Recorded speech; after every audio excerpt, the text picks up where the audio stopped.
দুইটা দুইটা ভয়ঙ্কর পাপের কথা বলে দেই। এই দুইটা পাপে যারা আসক্ত হয়ে আছে তারা তওবা করে ফিরে আসলে পরেও সারা জীবন তাদেরকে এটা সাফার করতে হবে। কথা বুঝতে পারছেন? তওবা করে ফিরে এসেছেন মনে করেন, তারপরেও আপনাকে সারা জীবন এই পাপের ফলটা ভোগ করতে হবে। এক, মাদক দ্রব্য দীর্ঘদিন সেবন করেছেন, তওবা করেছেন, ফিরে এসেছেন, আল্লাহ হয়তো মাফ করে দিয়েছেন, আল্লাহ পাক মাফ করে দিয়েছেন, বাট আপনি আপনার দেহের যে ক্ষতিটা করে ফেলেছেন এটা পোষাতে পারবেন। দুই, তখন আপনি যদি বিয়ে করেন আপনি স্ত্রীকে সন্তুষ্ট করতে পারবেন না। হ্যাঁ।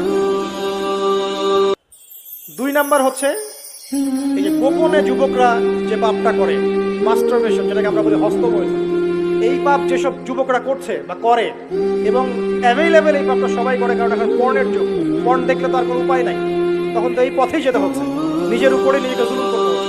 যারা হস্তমৈথুন অভ্যস্ত হয়ে গেছে এরা যদি তওবা করে ফিরেও আসে, শরীরের যে ক্ষতিটা হয়েছে এটা পূরণ হবে না।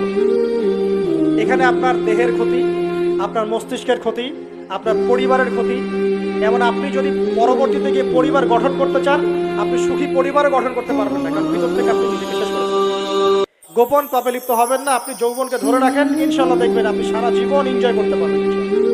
কিন্তু যদি এখন নিজেকে শেষ করে ফেলেন, এখন নিজেকে শেষ করে ফেললে আপনি বিয়ে করলে পরেও দেখবেন আপনি পস্তাচ্ছেন। ওই যে কলিকাতা হারবালে যেতে হবে, মডার্ন হারবালে দৌড় দিতে হবে। আসলে হারবাল টারবাল খেয়ে লাভ হয় না। কারণ কি? কারণ আল্লাহ প্রদত্ত যে নেয়ামত সেটা আপনি নষ্ট করে ফেলেছেন, এখন এইটা আর আপনি ক্ষতিপূরণ দিতে পারবেন। অতএব জীবনটাকে সিরিয়াসলি নেন। দেখেন আমার মতো বয়সে, আমার চেয়ে প্রায় 10 বছর বয়স আগেই তারেক বিন জিয়াদ স্পেন জয় করেছিল।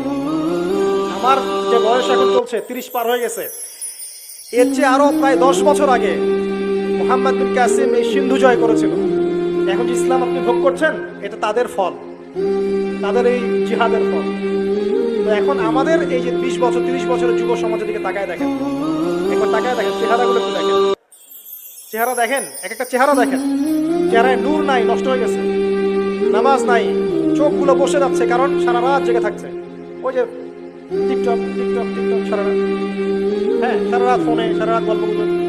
রাত্রেবেলা দেখবেন, রাত্রেবেলা শহর যেন জীবিত হচ্ছে, রাত্রেবেলা ক্যারাম খেলে, রাত্রে লুডু খেলে, রাত্রে এটা করে, রাত্রে সেই, সারাদিন সারাটা দিন খুব। আপনি কি জানেন সারা রাত কে জেগে থাকে, সারাদিন কে, সারা রাত কে ঘুমায় আর সারা দিন কে জেগে থাকে? সারা রাত জেগে থাকে কুকুর এবং সারাদিন ঘুমায় কুকুর। আর দেখবেন আপনি বিড়ালকে দেখবেন, ও কিন্তু রাত্রে ঘুম এবং দিনের বেলা সে অ্যাক্টিভ। পাখিকে দেখবেন, পাখি সন্ধ্যা হলো একদম ঘরে, যেই সূর্য ডুববে পাখি একদম ঘরে, দেখেন না, পাখি ঘরে, আর যেই ফজর হবে পাখি বের হয়ে গেল।